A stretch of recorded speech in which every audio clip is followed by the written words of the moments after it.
கண்டிப்பா. Jesus is living God and he is not dumb. அவர் ஊமை கிடையாது. அதனால் அவர் வந்து இன்றைக்கும் கூட எல்லார்கிட்டையுமே பேசிட்டு தான் இருக்கார். நம்ம வந்து கொஞ்சம் ஸ்லைட்டாக டியூன் இன் பண்ணிக்கணும். That's the only thing. I think the tuning in is what we call as graces and blessing.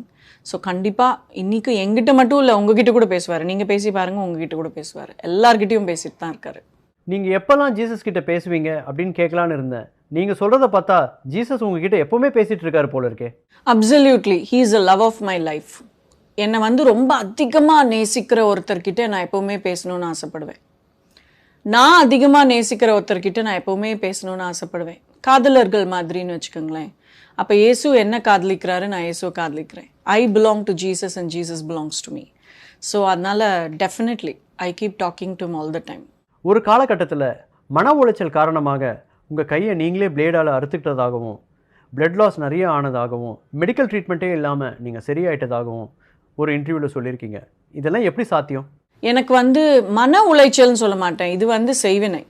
எனக்கும் மன உளைச்சலுக்கும் சம்மந்தமே கிடையாது. So I was never depressed, I was never, எனக்கு ஆன்சைட்டி அட்டாக் அதெல்லாம் எனக்கு வரவே வராது. Suddenly I will start hearing some kind of a voice, not audible, but வந்து யாரோ சொல்கிற மாதிரி இருக்கும், உன்னோட life is over, it's done, you can go and die அப்படின்னு. அந்த வாய்ஸை கண்ட்ரோல் பண்ணுறதுக்கு உண்டான ஒரு ஸ்பிரிச்சுவல் ஸ்ட்ரென்த் வந்து அப்போ எனக்கு கிடையாது. ஸோ அதனால நான் போய் வந்து ஒரு பயங்கர ஷார்ப் பிளேடு எடுத்து கையில் ஒரு நிறைய வாட்டி நான் இருக்கிக்கிட்டே, அதோட மார்க் கூட இருக்குது. அதில் ஒன்று நான் கட் பண்ணும்போது வெயினில் கட் ஆகிருக்கு. ஸோ கட்டாயி ரத்தம் வர ஆரம்பிச்சோன்னா நான் ஒரு பெரிய டவல் எடுத்து சுற்றிட்டேன். பிகாஸ் என் பக்கத்தில் வந்து என் ஹஸ்பண்டும் என் குழந்தையும் படுத்திருக்காங்க. அவங்க மேலே வந்து ரத்தம் போய் அவங்க எழுப்பி என்னை காப்பாற்றிடக்கூடாதுன்னு சொல்லி பெரிய ஒரு டவல் எடுத்து சுற்றி நான் படுத்துட்டேன். அண்ட் காலையில் அட் சம் பாயிண்ட் நான் வந்து எந்திரிச்சு பார்க்கும்பொழுது, இன்னும் இது நம்ம செத்து போயிட்டோமா, செத்து போலியா, நம்ம வீடு மாதிரியே இருக்கேன். இது மாதிரி 2-3 வாட்டி ஆயிருக்கு எனக்கு.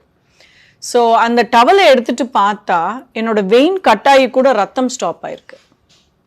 டைட்டாகவும் நான் வந்து துண்டு கட்டலை, ஒன்றுமே பண்ணல. The blood just got stop, no explanations. So அன்னைக்கு I went and ask Jesus, என்னை சாக விடுவீங்களா மாட்டிங்களா? பிகாஸ் இந்த செய்வினையிலேருந்து என்னை நீங்கள் காப்பாற்றலைன்னா நான் உயிரோடு இருந்து பிரயோஜனமே கிடையாது. This is too torturous for me. சாக விடுவீங்களா மாட்டிங்களா? ஸோ அப்போ நான் ஃபீல் பண்ணது, ஆண்டவர் சொன்னதாக ஃபீல் பண்ணது, read my word, read the Bible. In other words, அந்த பைபிள் படித்து எல்லாத்த விட்டு நான் வெளில வந்துட்டேன் அட் சம் பாயிண்ட். அதே காலகட்டத்தில் நீங்கள் திரும்பியும் சூசைட் அட்டம் பண்ணும்போது ஹியூமன் பாடிக்கு ரொம்ப பாய்சன்